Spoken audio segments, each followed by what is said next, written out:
Bienvenidos. Aquí comienza Duros de Roer, el espacio para las historias de los distintos de siempre. Con ustedes, Francisco Reynoso. Hoy tenemos a una dura de roer. Nuestra invitada es una reina en un rubro dominado en su mayoría por hombres. Amante de la música desde muy pequeña, cuando se le apareció mágicamente casi como un salvavidas social. Cuenta la leyenda que tuvo que rogar por meses para que la dejaran ir al concierto de David Bowie, su referente hasta el día de hoy. Huyó de casa para un concierto de Jorge González, a quien conoció por curiosas circunstancias de la vida.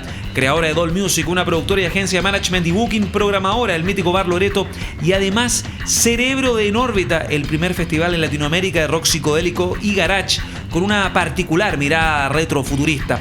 Señoras y señores, nos complace en presentar en este set a la dama de hierro de los escenarios. Con ustedes, Carmen Barahona, una dura de roer, una distinta de siempre.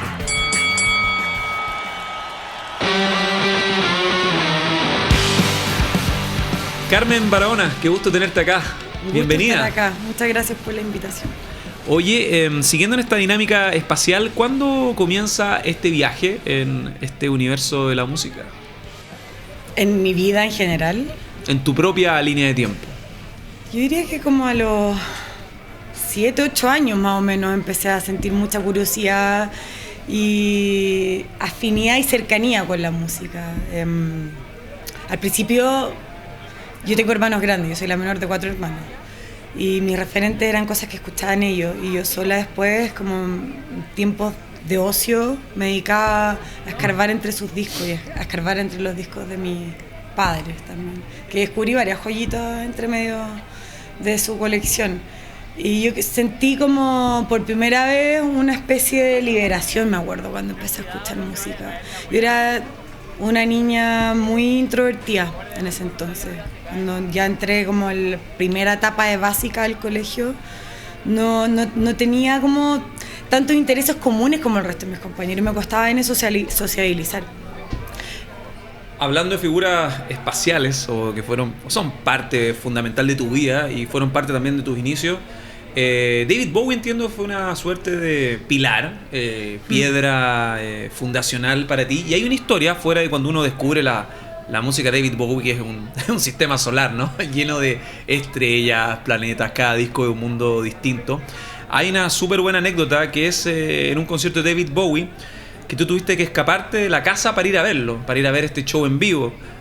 ¿Cómo fue eso? ¿En qué momento? ¿Fue el del 90 o el del 97? Fue el del 97, pero para ese no me escapé para otro. Para el de Bowie no, para el de Bowie tuve que pedirle a mis papás por meses que me dejaran ir. No me iban a dejar ir, obviamente. Ahí estaba en la enseñanza media. Sí, estaba en la enseñanza media y logré que le compraran una entrada a mi hermana y a mí, que a mi hermana no le gustaba David Bowie, no lo conocía, no le interesaba. Bueno, me llevó y fue como... me voló la cabeza. Y fue muy heavy ese concierto porque yo recuerdo que era como una especie de pequeño festival. El Crazy Rock. No me acuerdo cómo se llamaba. Fue el Crazy Rock. Tocaba Molotov y después tocaba Bush. Que ya, Molotov a mí no me interesaba, Bush me pareció interesante. Estaba la cresta de la ola, Bush, en esa. Sí, estaba la cresta de la ola. Y se fue todo el mundo. O sea, se fue... no sé si la mitad o más de la mitad del estadio por ahí, pero en mi cabeza se fue todo el mundo de ese estadio. ¿Y era lo que esperabas? Porque hay que recordar que en esa época, ahora como que las pre de los conciertos pierden su gracia, entre Setlist FM, YouTube. ¿Cómo era veías completamente... No, es que para mí ese concierto fue muy fuerte. Yo había ido a otros conciertos, había visto no me acuerdo si fue antes o después, vi a YouTube como concierto cuando vino con el... En la gira del pop. Sí. Fui al de Los Prisioneros en el Nacional. No me acuerdo si fue antes o después, la verdad. El de Los Prisioneros, la reunión fue el 2001. Ya, entonces fue mucho después. Pero lo de Bowie para mí era como mucho más personal. Porque yo ya venía indagando en su colección, tenía todos los CDs, me sabía todas las canciones. Y ver como esta línea de tiempo, porque se recorrió casi toda su carrera, tocó casi todas las canciones del Earthling, que era la gira. Venía justo después del Outside, que era un disco rarísimo, que a mí también me llamó mucho la atención. Estaba como cambiando un estilo y el concierto fue realmente power. Estaba la bajista que vino ahora a tocar con Lenny Kravitz, el Lola, Sí. ¿cómo se llama? La Darcy, la peladita alta, Darcy, no me acuerdo el apellido, y Rips Gabriel, que era la guitarrista, y era como ver puras joyas arriba del escenario. Y me acuerdo también de mini efectos súper sencillos que hicieron. Tiraron unos ojos, que era como parte de la imaginería de uno de los videos del Earthling. Mencionabas como esos conciertos que te marcaron, la reunión de Los Prisioneros, que viene inusual ver una banda chilena que convoque a esa gente de 2 estadios nacionales.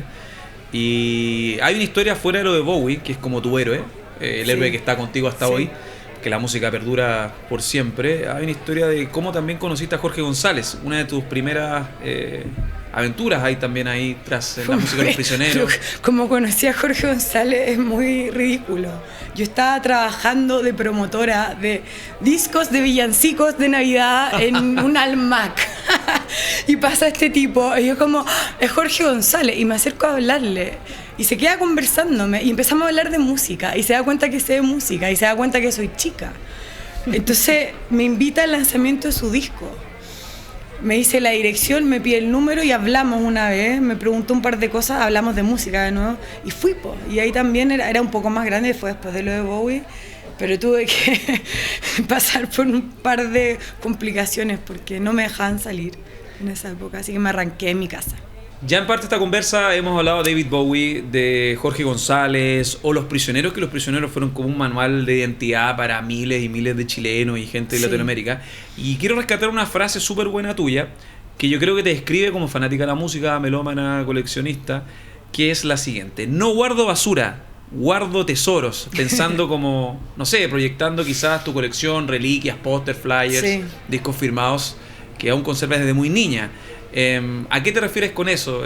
¿Cuáles son tus tesoros musicales o algo que tú hasta hoy valores de sobremanera? Yo soy súper nostálgica en general con todo.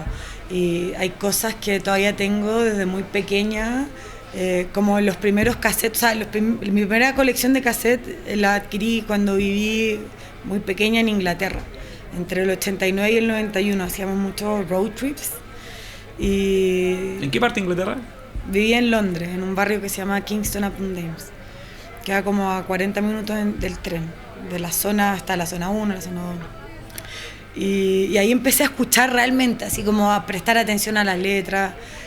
Tengo cartas, tengo posters de esa época, tengo los VHS y los beta de videos que grababa de, no sé, me acuerdo en esa época la gira del New Jersey Bon Jovi, que a mí me gustaba un montón, era gigante y esa gira fue enorme, hicieron una película, todavía lo tengo, y tengo cosas familiares también. Hay un momento importante que estás hablando, recordando, tu viaje a Inglaterra, tu residencia por un par de años por Londres.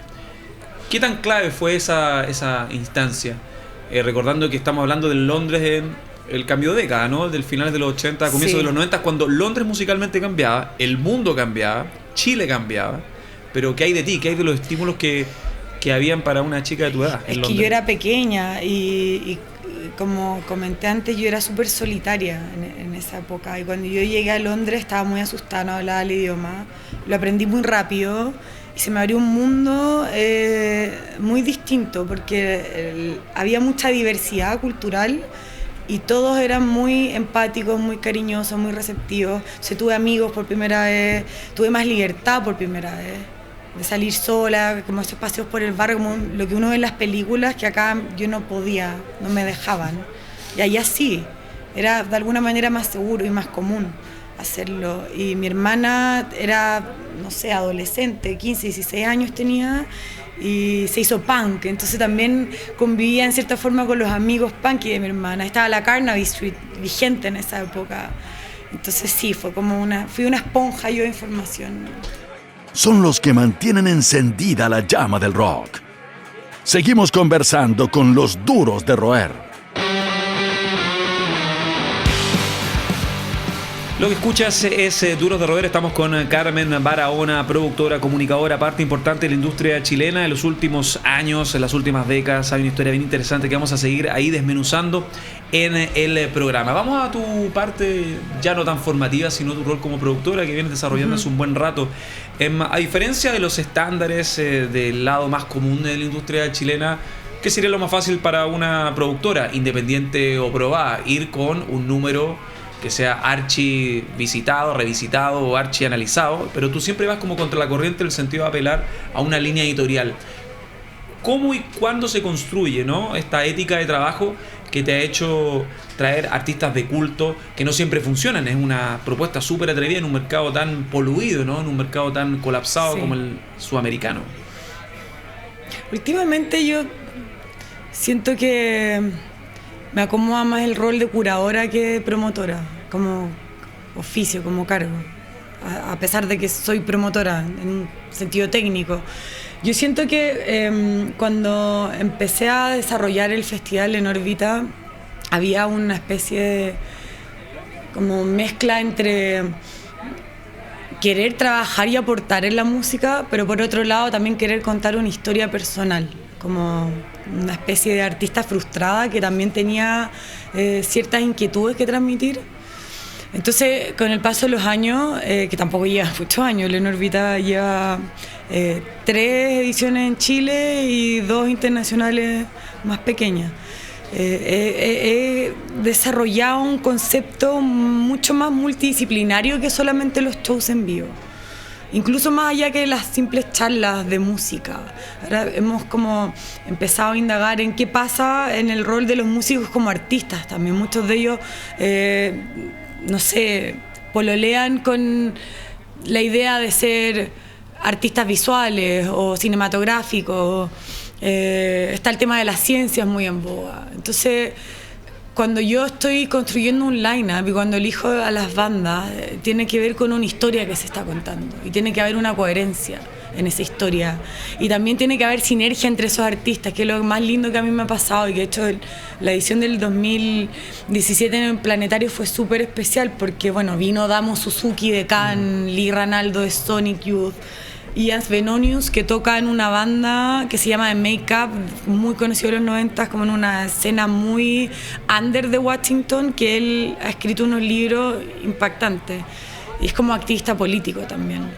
Entonces se generó como una onda que se extendió por varios días. Nos fuimos al Valparaíso, intercambiamos ideas, se registró muchas de esas conversaciones en video. Es como te decía, es un proyecto que va más allá que un festival. Para mí, mi meta básicamente es tratar de construir comunidad e intercambio de ideas que la gente pueda aportar. Y llevar a cabo un proyecto con todos los riesgos sobre la mesa, puestos sobre la mesa, un proyecto multidisciplinario, ¿no? Como en el órbita, que es más que música, es una experiencia. ¿Te ha resultado más difícil llevarlo a cabo siendo mujer o da lo mismo eso a esta altura del partido? Es súper difícil de responder eso porque sí ha sido difícil mi rol como mujer en general. Efectivamente, como tú decías al principio, la mayoría de la gente que uno conoce, por lo menos como en los cargos más altos, son hombres. Y yo tengo 2 cosas en contra, que no sé si ser mujer vaya en contra o no. Quizás hay ciertas características de las mujeres que yo siempre lo he mencionado cuando me preguntan la gran diferencia. Puede que seamos un poco más sensibles, no lo sé, yo soy sensible. Entonces me cuesta mucho enfrentarme a situaciones duras, que hay muchas en este rubro. Y por otro lado, tampoco tengo una espalda económica ad hoc para decidir embarcarse en este tipo de proyectos. Es complicado también, son proyectos muy caros de hacer, pero por otro lado yo creo que si fuese hombre o mujer sería igual de difícil, o sea, para un hombre dirigir el En órbita igual sería difícil, porque el proyecto de por sí es difícil, es complicado. ¿Y cómo crees que ha evolucionado el circuito musical, no solo chileno, sino también latinoamericano? Porque el En órbita es un proyecto bien inclusivo en todo sentido, un proyecto que sí alberga bandas de distintas éticas, realidades, contextos. Sí. ¿Cómo has visto también un tema que ha estado en boga hace un buen par de años y artistas lo han intentado promocionar, que es la paridad de artistas en cuanto a género? ¿Cómo has visto tú que ha evolucionado eso en Chile? ¿Si se ha dado de forma orgánica, forzada? Yo creo que de forma orgánica ha estado efervesciendo una escena nueva de diferentes estilos que a mí me llama la atención. O sea, no entiendo cómo ha sucedido. Está, por ejemplo, hoy por hoy, en el submundo del hip hop, todo está como florecimiento del trap. Claro, que un código más urbano que un código bastante más urbano. Dentro del rock, a ver, yo siento que, bueno, en la escena como un poco más experimental, psicodélica, ha pasado mucho. Hay un montón de bandas increíbles nuevas, hay un montón de sellos trabajando, sellos también prestando atención a bandas como un poco más avant-garde para lo que en Chile estamos acostumbrados, como podría caer dentro de la escena media psicodélica, garachera. Y están ahí dándole, creciendo, pero todavía falta un montón. O sea, todavía es un nicho muy chiquitito. De todas las pegas, los trabajos que has hecho en torno a la música, ¿cuál sientes tú en todo este recorrido ya desarrollado? ¿Cuál ha sido el rol, la labor que te ha dado más satisfacciones como productora y también como fan?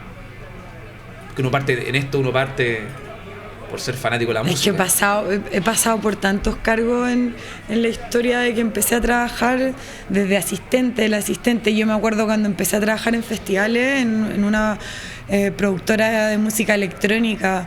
Ahí entendí todo lo que era el mundo de construir un festival, la parte técnica, y empaticé demasiado con los proveedores, con los productores técnicos. O sea, es como, yo decía, esto es como un reality. En el caso de ese festival teníamos que irnos a vivir al venue. Vivíamos una semana montando, estando en el festival, desmontando. Y por otro lado, hoy por hoy yo creo que los viajes han sido lo que más me ha entregado. O sea, te comentaba antes, vengo llegando a Palestina, he recorrido Corea, o sea, he conocido artistas, promotores, no sé, músicos que están empezando, gente impactante y que no están así en un radar mainstream. Son proyectos también súper boutique, parecidos a En órbita, y nada, y eso te abre la cabeza y estoy profundamente agradecida. Creo que ha sido de las cosas que más me ha entregado el mundo de la música, el conocer y viajar. Más que un club, una familia. Sigues junto a los duros de roer. Seguimos conectados a este Duros de Roer con Carmen Barahona, siguiendo en este rol, en esta historia de ya un par de décadas ligada a la música, primero como fan, como cuando uno comienza con todo el input, y también profesionalmente dando cabida a proyectos alucinantes en la línea editorial que esperamos sigan ampliándose con el paso del tiempo. Tu trabajo como CEO, como directora, pilar de Doll Music, te ha tocado trabajar con varios artistas, tú lo mostrabas como una experiencia gratificante. Y uno de los artistas que a mí me llamó mucho la atención fueron los Osh Mutantes, esta Sí. banda pionera de la psicodelia que llamó la atención de personajes que van desde Kurt Cobain hasta, qué sé yo, los Arctic Monkeys, David Byrne. Bueno, David Bowie también, que cuando viajaba a Río de Janeiro, Sí. recuerdo lo que más buscaba era la psicodelia brasilera. Incluso los discos solistas Rita Lee, en fin, larga historia con respecto a esa escena en Brasil. ¿Cómo fue para ti trabajar con una institución como Los Mutantes, una banda propia de la psicodelia? ¿Cómo fue esa experiencia? Digo esa experiencia porque ellos son de otra generación, son de una generación que ya va por las 6 décadas de vida o un poquito más. Fue increíble, fue alucinante. Bittersweet también, agridulce. Yo trabajé con Los Mutantes 3 años después de En órbita. Cuando pasó la primera edición del festival, Sergio había despedido a su agente. Entonces, cuando yo lo estaba buqueando, tuve que hacer toda la gestión de su venida.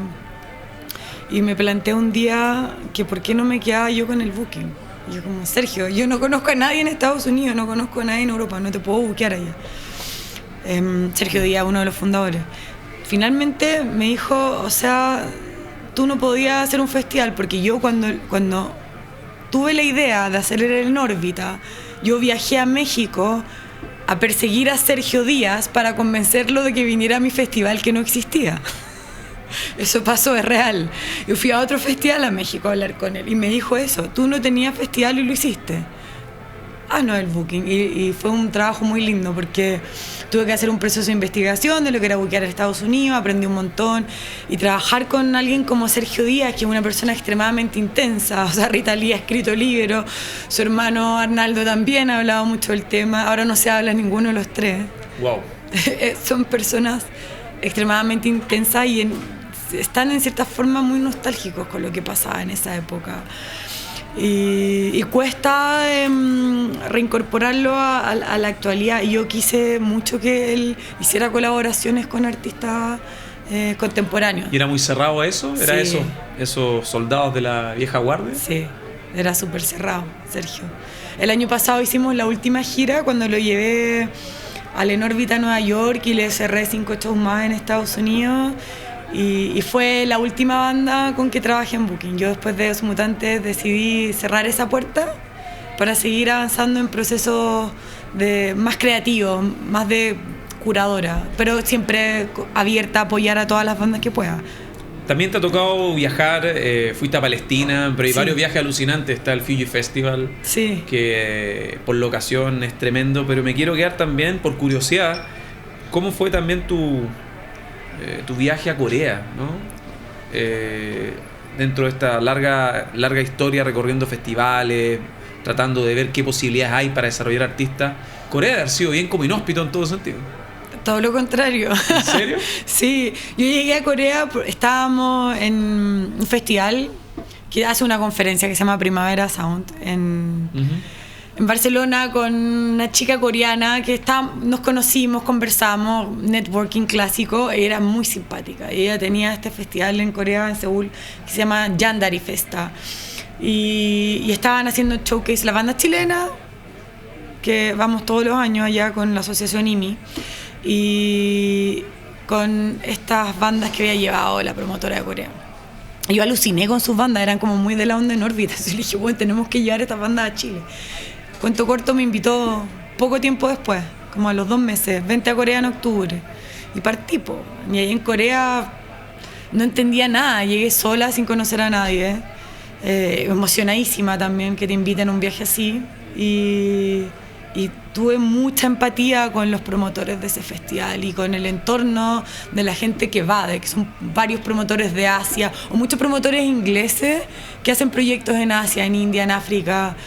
Conocí a uno de los main bookers de Glastonbury que vino el año pasado en órbita, Martin Elborn, promotor de Fuji Rock también va mucho allá, no sé, el ex manager de Franz Ferdinand. Y es como un grupito que no se tiende a repetir todos los años, pero muchos nos repetimos y nos siguen invitando y hacemos intercambio de banda. El año pasado traje 2 artistas coreanos al En órbita.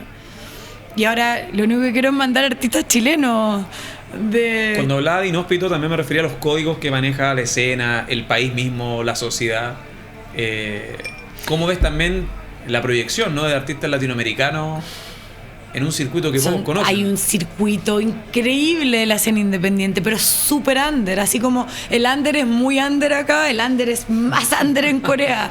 No todo es K-pop, hay unas bandas impactantes. Y gente como Dalce, Cecilia, los coreanos se ponen nombres occidentales, para que uno se acuerde de cómo se llaman. Ellos tienen una visión, es un festival de showcases.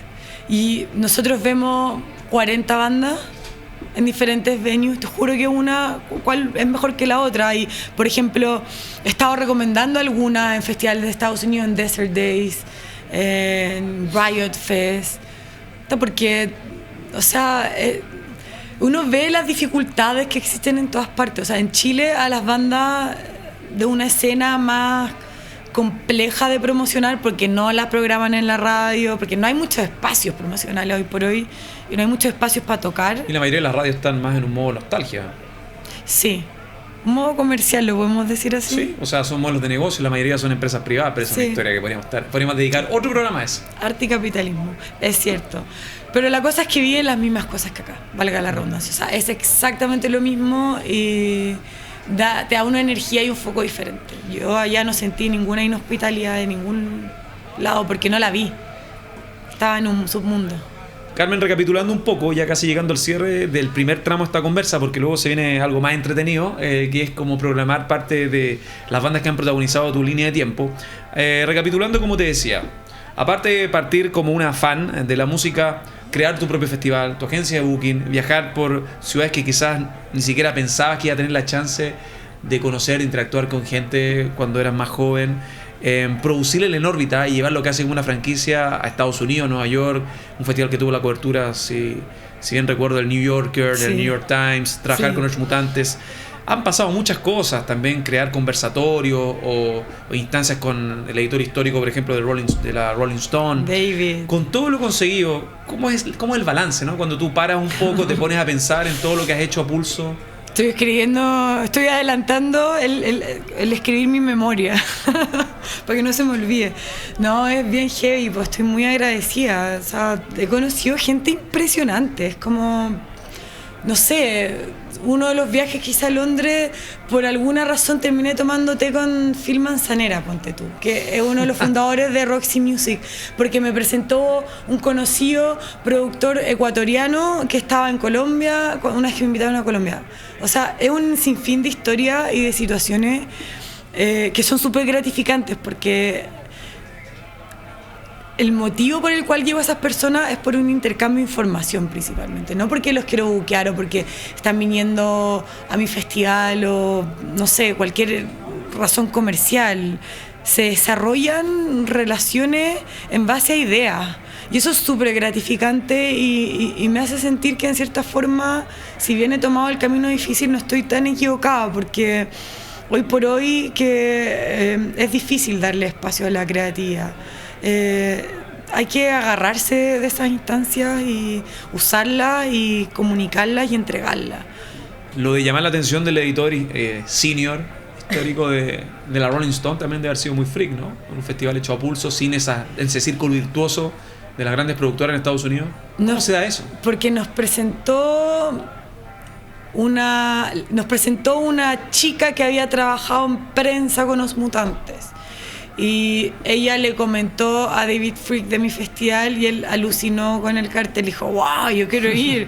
Entonces me manda un mensaje y me dice, oye, ¿podrías poner en la lista a David Fricke? Y yo como, oh shit, o sea, no solo lo voy a poner en la lista, quiero conocerlo. Y ahí empezamos a hablar por mail, lo invité dentro de las charlas a entrevistar a Sergio Díaz, lo cual ha sido feliz él. Y llegó temprano y estuvimos conversando y nada, o sea, hemos seguido en contacto y me ofreció todo el apoyo para la segunda edición que estamos ya trabajando para el 2020 allá. Pero más allá de la conversación de pasillo que tuvimos, como te decía antes, hay intercambio de inquietudes y de ideas, y se discuten y se conversan. Entonces, la idea del En órbita es desarrollar sus proyectos también, ya sea medio de comunicación, ya sea colaboraciones entre artistas, colaboraciones entre periodistas, artistas, sin fin de cosas que pueden pasar. Ya lo escucharon, hay probabilidades de que se extienda con mucho sustento por medio de esta gran experiencia multiplataforma que ha resultado ser el festival En órbita en Estados Unidos, que en Norteamérica, quien lo hubiese pensado, para el inicio de este proyecto abre una puerta interesante para hacer otra instancia con una línea editorial relevante. Carmen, ¿te consideras una dura de roer? Sí. ¿Por qué, según tú? O sea, la primera vez que me consideré una dura de roer fue cuando fui madre, muy chica, de gemela. Eso fue como mi base para construir la personalidad inquieta y testaruda que tengo. Sí, soy dura de roer porque soy persistente, porque también por otro lado he aprendido a usar mis debilidades como herramientas de mejora. Creo que eso es importante.